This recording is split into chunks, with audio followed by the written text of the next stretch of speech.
থাকবো, আমি মদিনার চারিপাশে হাঁটবো। আল্লাহ আমাদের সবাইকে মদিনা যাওয়ার তৌফিক দিন পড়ে আমিন। আমিন। এই জন্য আমাদের সকলের ভালোবাসা দরকার রাসূলকে, সকলের ভালোবাসা দরকার আল্লাহকে, আমাদের সকলের ভালোবাসা দরকার মা আর বাবাকে, ভাই আর বোনকে, আর হলো নিজেকে। কিন্তু আমাদের তারা এইগুলোর একটারেও ভালোবাসে না। এই সবগুলো বাদ দিয়া, সবগুলো থুইয়া ভালোবাসে R15 আর হইল বন্ধুর ওয়াইফ। এই জন্য যে বিষয় নিয়ে কথা বলবো, আলোচনা করবো, এটা হলো ভালোবাসা, মানে বিবাহ। আর নিকাহ ইংরেজিতে বলে ম্যারেজ, লাভ ম্যারেজ। এই বিয়ের কথা হই না, যুবকরা সব খুশি হয়ে গেছে। তারা কয় ওয়াজটা কমন পড়ছে। এই জামিনে কার সঙ্গে কার বিয়ে হবে ফয়সালাটা হয় আকাশে, ফয়সালা করে একজন, সবাই বলি তিনি কে? বিয়ে শাদী খোদার হাতে, খোদার কলম লড়ে না, খোদাই যারে কলম মারে ওই কলম আর ফিরে না, ঠিক না? সূরা নিসা, সূরা নূরের 32 নম্বর আয়াত আল্লাহ তাআলা বলেন, ওয়া আনকিহুল আয়ামা মিনকুম ওয়াস-সালিহিনা মিন ইবাদিকুম ওয়া ইমাইকুম, তোমাদের মধ্যে যারা বিয়ের উপযুক্ত তাদেরকে বিয়ে করিয়ে দাও।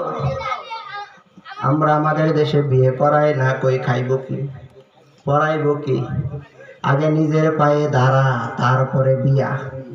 আল্লাহ বললেন না না, ইয়াকুনু ফুকারা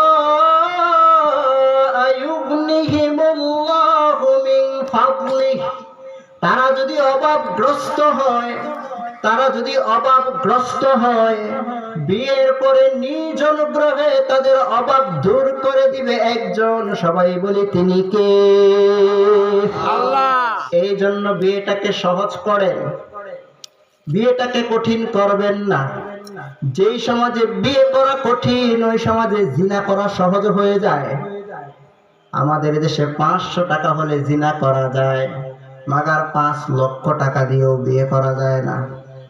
20 লক্ষ টাকা লাগে শুধু দেনমোহর, আরো আদার্স কস্ট 10 লক্ষ টাকা, সব মিলিয়ে 30 লক্ষ টাকার এক বিশাল পাহাড়। আমার দেশের অনেক যুবক এই টাকার কাছে হেরে যায়।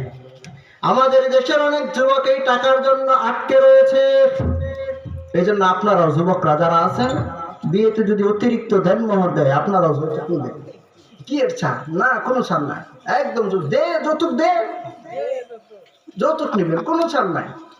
বিয়েতে যৌতুক নেওয়া যেমন অপরাধ, অতিরিক্ত দেনমোহর চাপিয়ে দেওয়াও তেমন অপরাধ। অতিরিক্ত দেনমোহর চাপিয়ে দিবেন না। আবার বলছে দেখি আপনারাও যৌতুক নিয়েন না। যৌতুক নেওয়া হারাম করেছে একজন, ধরে বলি তিনি কে? আল্লাহ। যৌতুক নিয়েন না। একটা বাবা যখন তার মেয়েকে বিয়ে দেয়, তার কলিজা ছিঁড়ে আপনাকে দিয়ে দেয়, তারপরে আবার কি চান? যৌতুক নিয়েন না। নিবেন? কথা কই না, নিব বুঝেন, নিবেন, নিবেন। আল্লাহ বুঝার তৌফিক দিন পরে আমিন। এক বাবা তার মেয়েকে বিয়ে দিয়েছে এক টাকলার সঙ্গে। এক যুবক খুব খুব রাগান্বিত, সে যে মেয়ে পছন্দ করলাম আমি, আর বিয়া করে নিয়ে গেল টাকা, এটা হইল। সে খুব রাগ। সে মেয়ের বাবাকে প্রশ্ন করলো, আব্বাজান মুঝে আপসে এক সওয়াল করনা है, মানে আমি আপনাকে একটা প্রশ্ন করতে চাই, আপনি आपकी बेटी की शादी किसके साथ दे दिए, ए सर पे तो बाल नहीं है, মানে আপনি এটা কার সঙ্গে বিয়ে দিলেন, ওর তো মাথায় চুল টুল কিছু নাই। তো মেয়ের বাবা সাংঘাতিক একটা জবাব দিছে, জবাবটা আমার দিলে লাগছে। উনি বললেন, बेटा ए तुम क्या बात करना है, सर पे बाल नहीं तो क्या हुआ, जब में माल तो रहना है, মানে মাথায় চুল থাকুক আর না থাকুক, পকেটে টাকা তো আছে। আর টাকা থাকলে পরে আমরা টাকলার সঙ্গে বিয়ে দিতে দ্বিধাবোধ করি না। ও আব্বাজান শোনেন, শুধু টাকা থাকলেই সুখ পাওয়া যায় না। শুধু টাকা থাকলেই যদি সুখ পাওয়া যেত, তাহলে বিশ্বের শ্রেষ্ঠ ধনী বিল গেটসের বউ গত বছর তাকে ছেড়ে যেত না। ওই টাকাওয়ালা মানুষগুলো টাকা দিয়ে যদি সুখ কিনতে পারতো তাহলে ঘুমের জন্য ট্যাবলেট কিনে খাওয়া লাগতো না। এই জন্য শুধু টাকার ভিতরে সুখ নাই। আপনি যে সুখটা খুঁজেছেন টাকার মধ্যে, যে সুখটা খুঁজেছেন ধনীর প্রাসাদে, ওই সুখ তো ছিল গরিবের কুঠিরে। এই জন্য বিয়েটাকে সহজ করেন। রাসূলের জামানায় বিয়ের দেনমোহর ছিল একেবারে কম। রাসূল সামান্য একটা লোহার আংটি দিয়েও বিয়ে পড়িয়ে দিয়েছেন। সুবহানাল্লাহ বলবেন না? বুখারী শরীফের হাদিস 5141 নম্বর হাদিস। এক সাহাবা রাসূলের দরবারে আসলো, বসলো এবং বলল, ইয়া রাসূলুল্লাহ, আমি বিয়ে করব, আমাকে বিয়ে করিয়ে দিন। রাসূল বললেন, তুমি কাকে বিয়ে করতে চাও? সাহাবা কয়, জানি না। রাসূল বললেন, তুমি না জানলে কেমন করে বিয়ে করবে? সাহাবা কয়, এইটাও জানি না, আপনি কিছু একটা করেন। খানিকক্ষণের মধ্যে এক মহিলা আসলো বিশ্বনবীর দরবারে, বলল, ইয়া রাসূলুল্লাহ, আমি আমার নিজেকে আপনার জন্য দান করে দিলাম, উৎসর্গ করে দিলাম, আপনি আমাকে ভোগ করেন। আল্লাহ রাসূল লজ্জায় মাথাটাকে অবনমিত করে রাখলেন, কিছু কয় না। নারীরা যখন এইরকম এসে বলতো, রাসূল খুব লজ্জা পেতেন। ওই সাহাবা দাঁড়িয়ে গেল, বলে, ইয়া রাসূলুল্লাহ, আপনি যদি এই মহিলাকে বিয়ে করতে না চান তাহলে আমার সঙ্গে বিয়ে দিয়ে দেন, আমি ওকে বিয়ে করব। সুবহানাল্লাহ বললেন না? সুবহানাল্লাহ। রাসূল বললেন, তুমি যদি বিয়ে করতে চাও তাহলে তো দেনমোহর দেয়া লাগবে, কি আছে তোমার দেনমোহর? সাহাবা বলে, কিচ্ছু নাই। আই হ্যাভ নাথিং, মা ইনদি শাইউন, আমার কাছে কিছু নাই। আল্লাহ রাসূল বললেন, তাহলে বাড়িতে যাও, বাড়িতে গিয়ে দেখো কি পাও। যদি লোহার একটা আংটি পাও, ওয়ালাউ খাতামান মিন হাদিদ, লোহার একটা আংটি পাও, তাহলে এই আংটিটাই নিয়ে এসো, এটার বিনিময়ে তোমার বিয়ে দিয়ে দিব। সুবহানাল্লাহ কয় না? সুবহানাল্লাহ। সাহাবা বাড়ি থেকে ফিরে আসলো, দেখে লোহার আংটিও নাই, কিচ্ছু নাই। বলে, রাসূল, আমার বাড়িতে লোহার আংটিও নাই, শুধু পরনের এই লুঙ্গিটা ছাড়া, পরনের এই পায়জামাটা ছাড়া আমার আর কিচ্ছু নাই। রাসূল বললেন, তাহলে তো কি করা? এই, তুমি কি do you know the holy book Quran? তুমি কি কোরআন জানো, কোরআন পারো? সাহাবা বলে, কোরআন আমার মুখস্থ। রাসূল মহিলাকে জিজ্ঞাসা করলেন, মা, তুমি কি কোরআন পারো? মহিলা বলে, আমি পারি না। আল্লাহ রাসূল তখন বললেন, ফাকাদ মাল্লাকতুকাহা বিমা মাআকা মিনাল কোরআন, আমি তোমাদের বিয়ে দিয়ে দিলাম এই কোরআনের দেনমোহরের বিনিময়ে। আমার সাহাবা কিচ্ছু নাই। সাহাবা প্রতিদিন তোমাকে একটু একটু করে কোরআন শিখাবে, এই কোরআনটাই হলো তোমার বিয়ের দেনমোহর। কোন সুবহানাল্লাহ।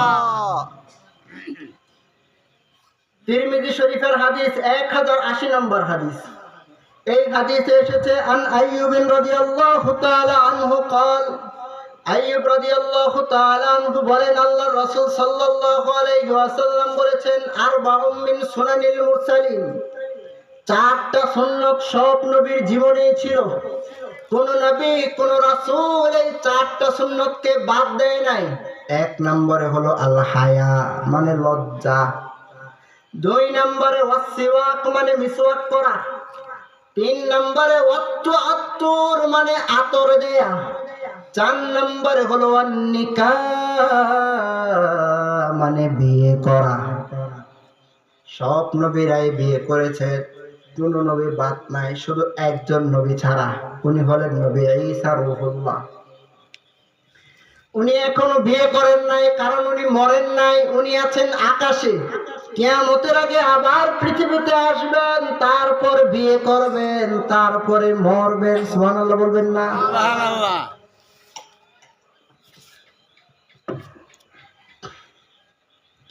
ইহুদিরা যখন ঈসা নবীকে হত্যা করার জন্য তার বাড়ির চারিপাশ ঘেরাও করলো, একজনকে পাঠালো, ঘর থেকে নবী ঈসাকে ধরে নিয়ে আয়।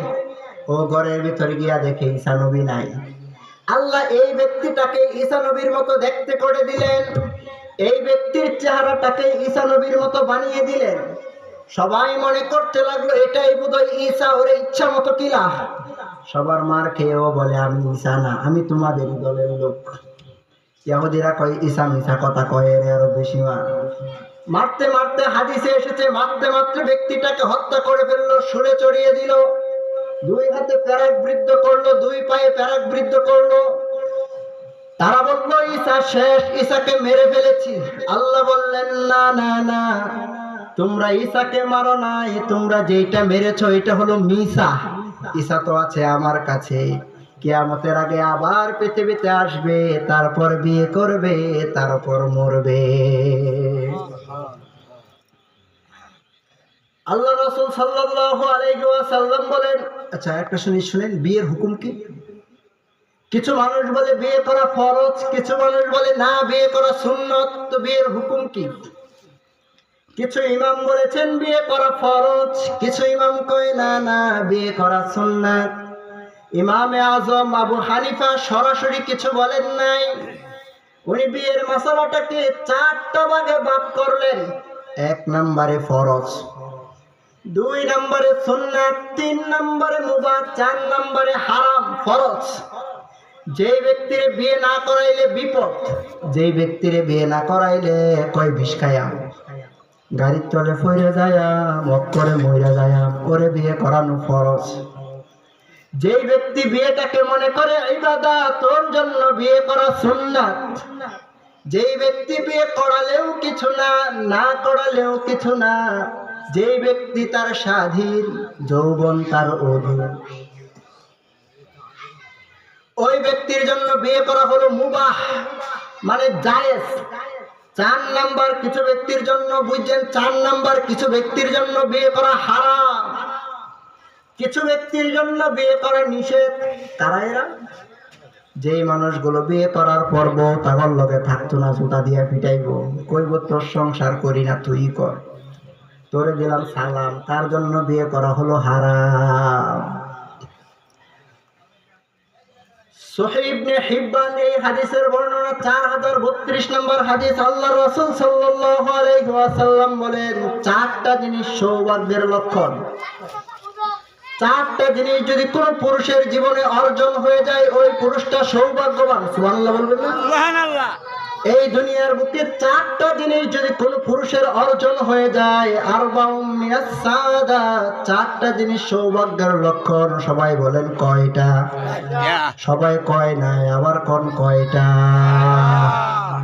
এই 4টা জিনিস সৌভাগ্যের লক্ষণ। আরবাউম মিনাস সাআদা, 1 নাম্বার 20 তলা বাড়ি, এটা না? হ্যাঁ না, 1 নাম্বার আল মারআতুস সালিহ, নেককার বিবি। যে মানুষের নেককার বিবি আছে, রাসূল বললেন এই মানুষটা সফল। 2 নাম্বার আল মাসকানুল ওয়াসি, প্রশস্ত বাড়ি। 3 নাম্বার আল মারকাবুল হানি, সচল গাড়ি। 4 নাম্বার ওয়াল জারুস সালিহ, নেককার প্রতিবেশী। এই 4টা জিনিস যার আছে, রাসূল বলেন ওই মানুষটা দুনিয়ার বুকে সফল। কোন সুবহানাল্লাহ। সুবহানাল্লাহ। আবার আল্লাহ রাসূল সাল্লাল্লাহু আলাইহি ওয়াসাল্লাম বলেছেন, সহিহ বুখারীর 5090 নম্বর হাদিস। এই হাদিসে এসেছে, আন আবি হুরায়রা রাদিয়াল্লাহু আনহু قال قال রাসূল সাল্লাল্লাহু আলাইহি ওয়াসাল্লাম, আবু হুরায়রা রাদিয়াল্লাহু তাআলা আনহুর বর্ণনা, আল্লাহর রাসূল সাল্লাল্লাহু আলাইহি ওয়াসাল্লাম বলেন, তোমরা যখন নারীকে বিয়ে করবা, 4টা জিনিস দেখে বিয়ে করবা। সবাই বলেন কয়টা? এবারেও তো কয় নাই, আবার কোন কয়টা? 1 নাম্বার লিমালিহা, তার ধন সম্পদ। 2 নাম্বার ওয়ালি হাসাবিহা, তার বংশমর্যাদা। 3 নাম্বার ওয়ালি জামালিহা, তার সৌন্দর্য। 4 নাম্বার ওয়ালি দীনিহা, রাসূল বললেন 4 নাম্বার হলো তার দিনদারিতা। 1 নাম্বার লিমালিহা, তার ধন সম্পদ। 2 নাম্বার ওয়ালি হাসাবিহা, তার বংশমর্যাদা। 3 নাম্বার ওয়ালি জামালিহা, তার সৌন্দর্য। 4 নাম্বার ওয়ালি দীনিহা, তার দিনদারিতা। রাসূল বললেন, ফাজফার বিযাতিদ দ্বীন, এই দিনদারিতা যদি পেয়ে যাও, আগের সবগুলোকে বাদ দিয়ে দাও। এটা হলো প্রধান বক্তা, এটাকে যদি পেয়ে যাও, আগের সবগুলোর বিল শেষ। ফাজফার বিযাতিদ দ্বীন তারিবাত ইয়াদাকা, যে ব্যক্তি এটাকে প্রাধান্য দিল না, তার ধ্বংস ঘটাবে স্বয়ং একজন। ধরে বলি, তিনি কে? আল্লাহ। আল্লাহটাও তো সবাইকে জানলেন না, আবার বলেন তিনি কে? আপনাদের কি ঘুমে ধরছে? লঙ্কা সবাই মিলে ঘুমাইবেন। সবাই কোন সুবহানাল্লাহ, বলেন আলহামদুলিল্লাহ, বলেন আল্লাহু আকবার, আল্লাহু আকবার। বলেন আস্তাগফিরুল্লাহ। আমরা যা শুনবো মানার নিয়তে শুনবো, আল্লাহ তৌফিক দিন পরে আমিন। আমিন। এখন কথা, বিয়ে করবেন কয়টা? জয়টা মনে সবাইটা। খ্রিস্টানরা তারা যদি তাদের নবীকে পুরোপুরি মানতে চায় তাহলে একটাও বিয়ে করতে পারবে না, কারণ তারা যাকে নবী মানে নবী ঈসা, উনি কোনো বিয়েই করেন নাই, বিয়ের আগে আকাশে চলে গিয়েছেন। খ্রিস্টানরা যদি তাদের নবীকে পুরোপুরি মানতে চায়, তাদের ধর্মগ্রন্থকে পুরোপুরি পালন করতে চায়, তাহলে তারা একটাও বিয়ে করতে পারে না, কারণ তাদের নবী বিয়ে করে নাই। ইয়াহুদিরা নবী মানে দুইজনকে, এক হলো নবী মূসা, আরেক হলো নবী দাউদ। এই দাউদ আলাইহিস সালাতু ওয়াস সালাম বিয়ে করেছেন 100, তারা কয় না না 300। মানে ইহুদিরা যদি তাদের নবীকে পুরোপুরি মানতে চায়, পুরোপুরি পালন করতে চায়, তাহলে এক একজনের 300 করে বিয়ে করা লাগে। মানে ঘরের ভিতরে কিলাকিলির একটা লাইন হয়। বৌদ্ধরা তারা নবী মানে একজনকে, গৌতম বুদ্ধ। এই গৌতম বুদ্ধ বিয়ে করেছে একটা, তবে বিয়ে করার পর স্ত্রীর সাথে থাকে নাই। বিয়ে করে স্ত্রীকে বাড়িতে এনে রেখে, বাসর ঘরে রেখে উঠে দিছে দৌড়, জঙ্গলে চলে গেছে। সারা জীবন ধ্যানমগ্ন হয়ে রয়েছে, আর বাড়িতেও আসে নাই, স্ত্রীর কাছেও আসে নাই। সুতরাং বৌদ্ধরা যদি তাদের নবীকে পুরোপুরি মানতে চায়, তাহলে তারাও বিয়ে করার পর বোর বাড়িতে রেখে জঙ্গলে যাওয়া লাগে। বাকি রইল হিন্দু ধর্ম। এই হিন্দুরা নবী মানে শ্রীকৃষ্ণকে। এই শ্রীকৃষ্ণ যে কতগুলো বিয়ে করছে এর কোনো হিসাবই নাই। তারা বলে 16,000, কেউ কেউ বলে না না 1 লক্ষ। মানে হিন্দুরা যদি তাদের নবীকে পুরোপুরি মানতে চায়, ধর্মগ্রন্থকে পুরোপুরি পালন করতে চায়, এক একজনের 1 লক্ষ করে বিয়ে করা লাগে। মানে একজন বিয়ে করার পর বাকি সবার বিষ খেয়ে মরে যাওয়া লাগবে, এত মেয়ে পাবে কোথায়?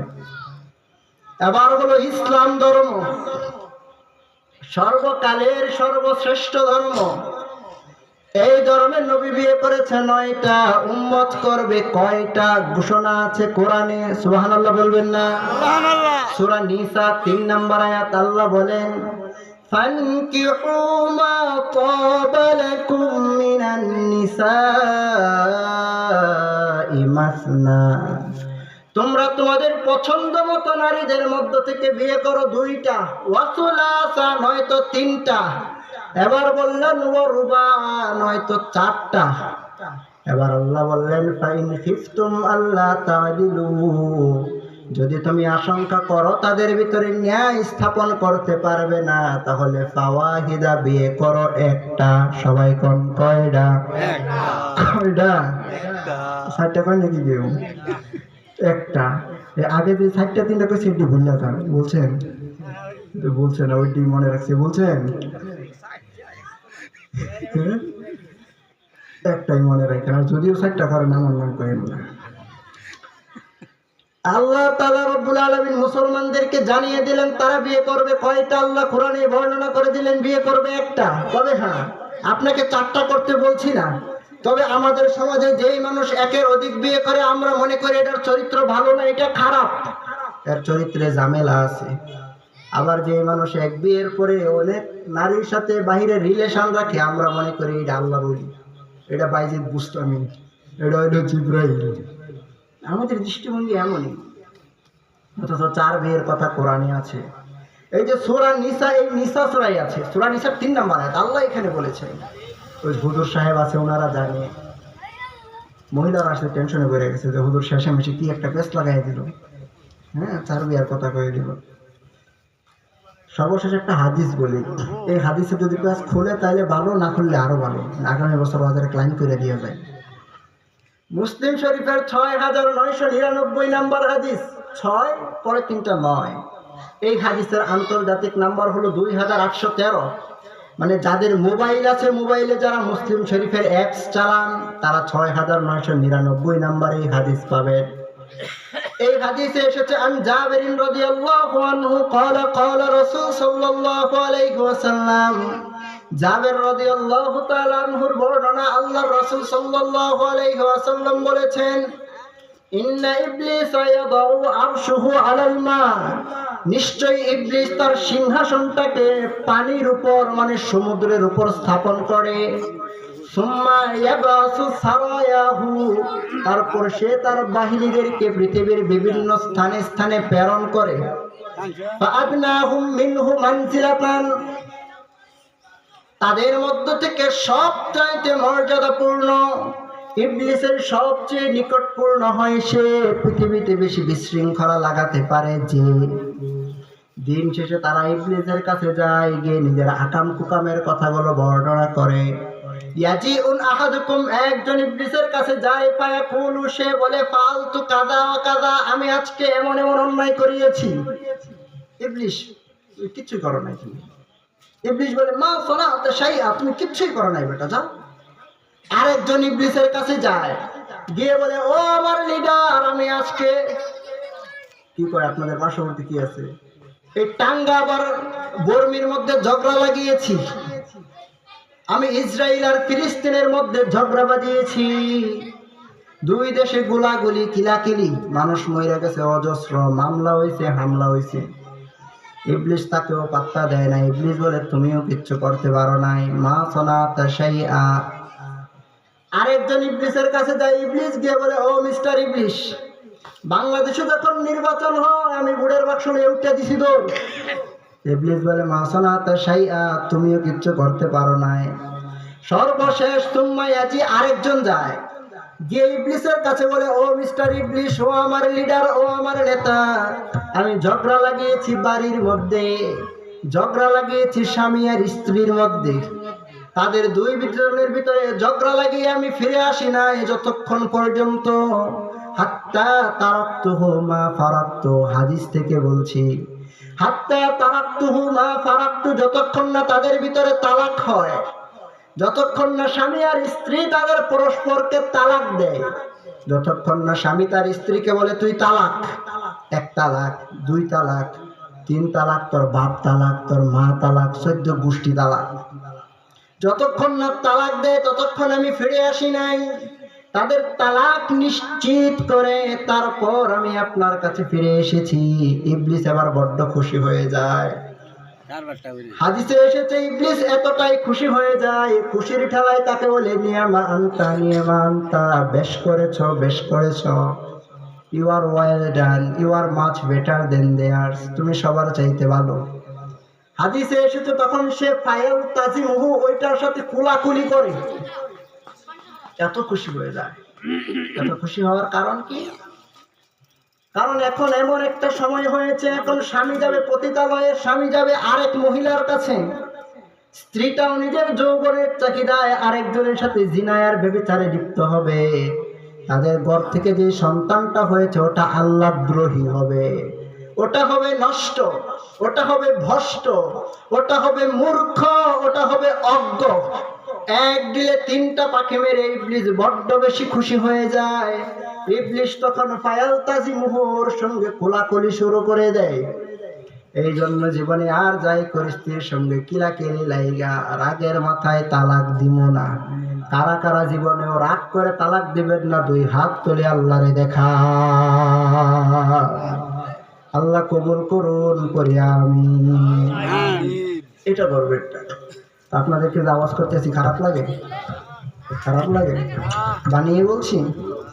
সব কিছু বলছি এই কোরআন থেকে। কোরআন থেকে আমি যেই কোরআন থেকে কথা বলছি, এই কোরআন নিজেও কথা বলতে পারে। সুবহানাল্লাহ বলবেন না?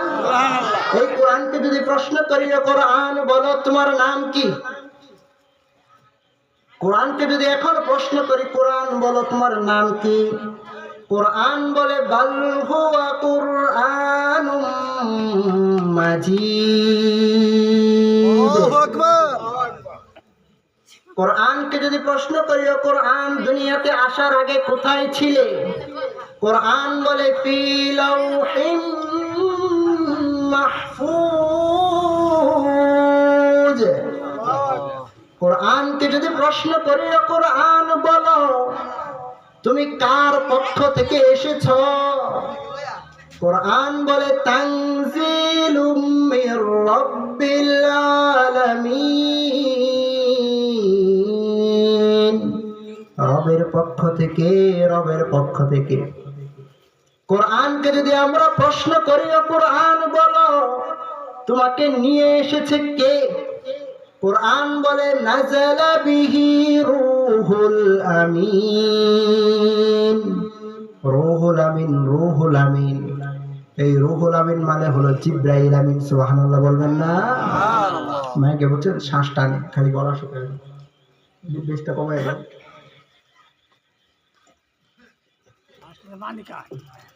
আমার ঘরে তো খালি পানি খাইতেছে, আমার রানী চোখ মেরে দেন, মারবেন চোখ। আচ্ছা, সবাই বলেন আমিন। প্রশ্ন শেষ না, আরো আছে। এই কোরআনকে যদি আমরা প্রশ্ন করি, ও কোরআন বলো তুমি নাজিল হয়েছ কবে? কোরআন বলে শাহরু রমাদান। কোরআনকে যদি প্রশ্ন করি, ও কোরআন বলো রমজান মাসের কখন নাজিল হয়েছ? এটাও আছে সূরা কদরের 1 নম্বর আয়াত। কোরআন বলে ইন্না আনজালনাহু ফি লাইলাতিল কদর। আমি কোরআন রমজান মাসের মহামহিমান্বিত কদরের রাত্রিতে নাজিল হয়েছি।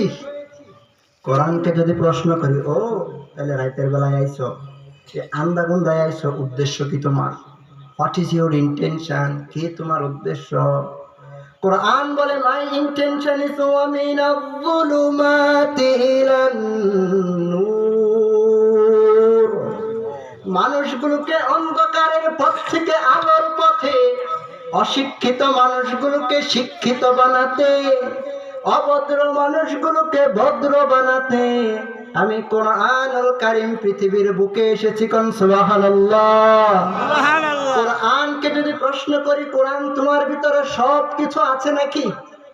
কোরআন বলে তিবিয়ানান লিকুল্লি শাই, কোনো কিছু বাকি নাই, যা কিছু লাগে সব কিছু আছে। কোন সুবহানাল্লাহ। সুবহানাল্লাহ। কোরআনকে যদি বলি, ও তাইলে কি ভুলও আছে?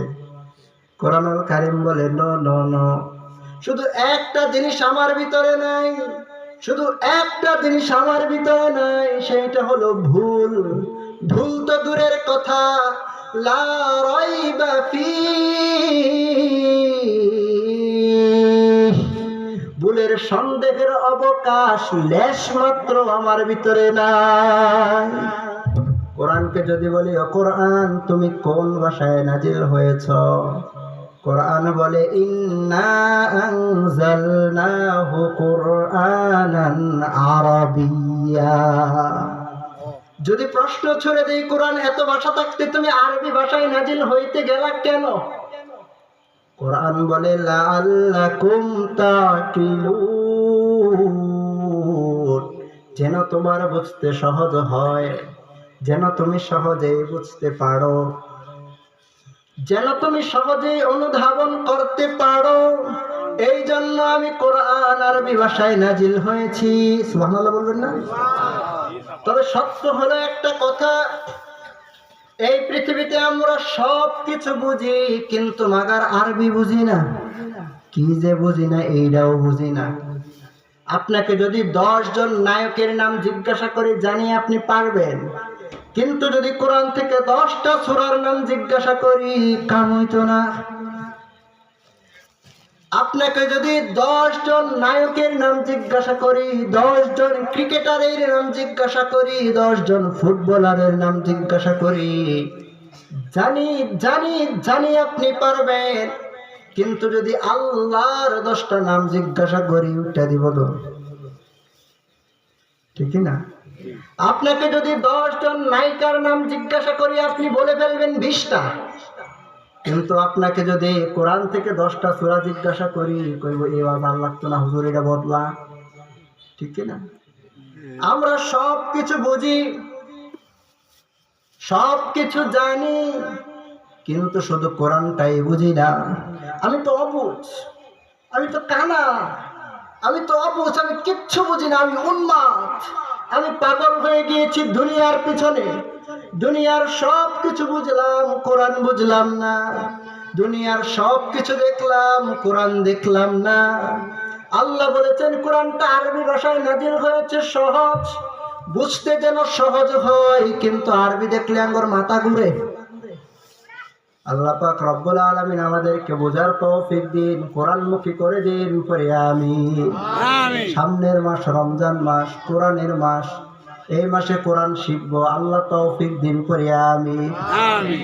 আমরা অনেকে পারি না, মনে একটা আফসোস, হুজুর ওয়াজ তো ভালোই বুঝলাম, পড়তেও তো মনে চায়, কিন্তু পারি না, কি করব। আল্লাহর রাসূল বলেন কোন মানুষ যদি কোরআন নাও পারে, কোরআন শুনে সমান সওয়াব। সুবহানাল্লাহ। সুবহানাল্লাহ। ইমাম সাহেব তেলাওয়াত করবে, আপনি শুনবেন, ইমাম সাহেবের মতো সমান সমানে সওয়াব আপনার আমলনামায় তুলে দিবে একজন। জোরে বলি তিনি কে?